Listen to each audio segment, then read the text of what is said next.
Masih bersama saya Listia Widya dan kembali kami sampaikan berita Mataram hari ini. Luapan banjir di Kota Mataram merusak puluhan rumah di sepanjang bantaran kali, bahkan sebuah rumah hanyut terbawa banjir.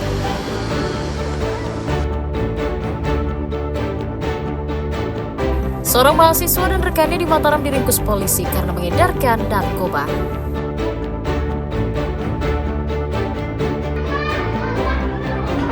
Sukseskan program MBG. Personel TNI di Lombok Tengah kawal penyaluran paket makanan ke puluhan sekolah.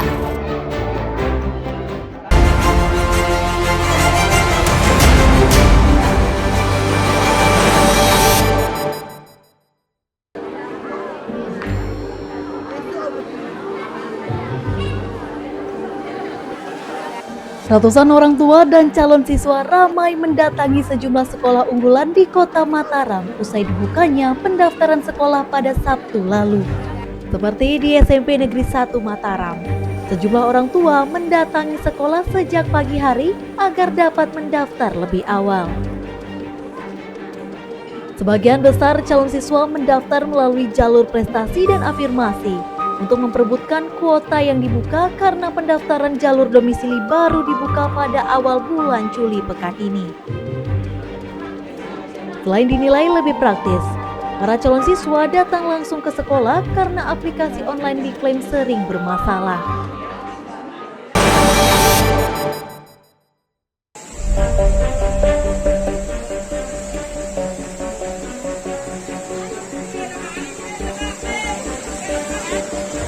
Hujan deras yang mengguyur seluruh wilayah di Kota Mataram selama 4 jam Minggu petang menyebabkan luapan banjir di sejumlah wilayah. Dalam video amatir yang direkam warga, banjir tiba-tiba masuk ke perumahan di Kelurahan Selagalas sehingga sejumlah mobil hanyut terbawa arus banjir yang meluap.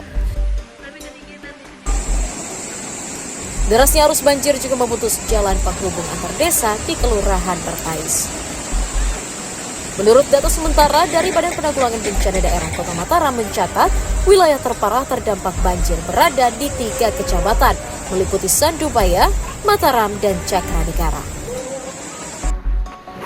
Karena khawatir banjir akan terus naik, tim SAR gabungan TNI Polri langsung melakukan evakuasi warga lansia dan anak-anak menggunakan perahu karet dan ditandu ke tempat yang lebih aman.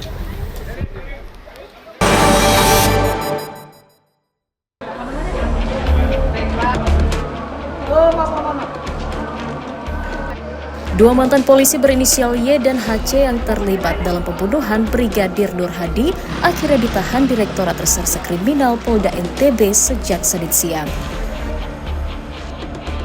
Kepastian penahanan tersangka disampaikan Direktorat Reskrimum dan Direktorat Tahti Polda Nusa Tenggara Barat kepada awak media. Penahanan sebagai tindak lanjut proses penyelidikan dan proses hukum dalam kasus penganiayaan Brigadir Nur Hadi yang menyebabkan korban meninggal dunia. Para tersangka ditahan selama 21 hari mendatang dan akan diperpanjang sesuai dengan kebutuhan penyidikan. Penahanan murni atas dasar pertimbangan langkah hukum dan profesionalisme dan keseriusan aparat untuk mengungkap kasus penganiayaan anggota polisi tersebut.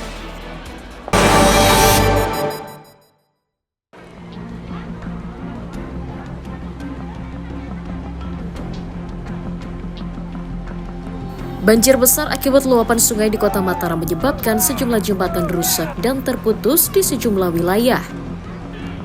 Salah satunya adalah jembatan penghubung antar Kelurahan Majeluk dengan Cakranegara. Selain pondasi jembatan yang terkikis, putusnya jembatan juga karena tak mampu menahan volume sampah yang terbawa banjir.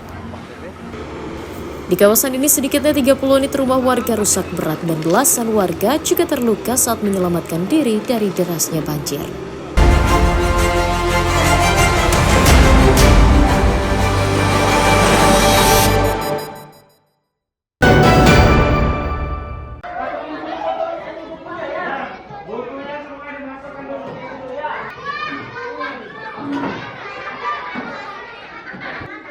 Kodim 1620 Lombok Tengah mengerahkan personel Babinsa di masing-masing wilayah untuk mengawasi penyaluran program makan bergizi gratis kepada para siswa di puluhan sekolah.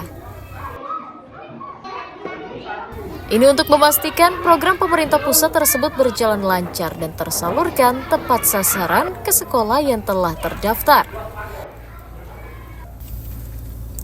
Dari data terakhir, jumlah dapur MBG yang telah beroperasi di Lombok Tengah sebanyak 12 unit dengan total siswa yang dilayani mencapai 33.700 orang.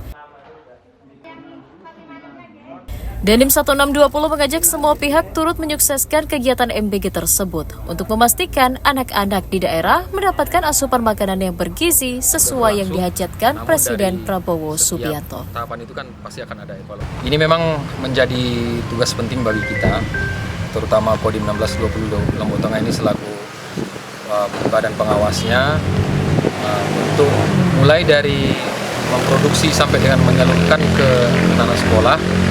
Para Babinsa, para Danramil, begitu juga dari kepolisian juga ikut mendampingi sampai makanan yang disalurkan tersebut betul-betul bermanfaat dan bergizi bagi anak-anak sekolah.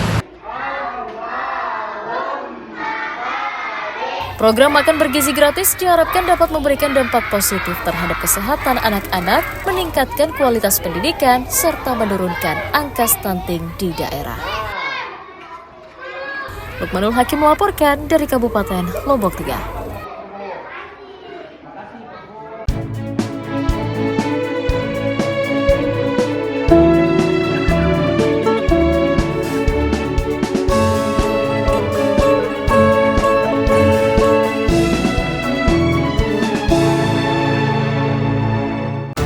Baiklah pemirsa, informasi tadi sekaligus menutup perjumpaan kita kali ini.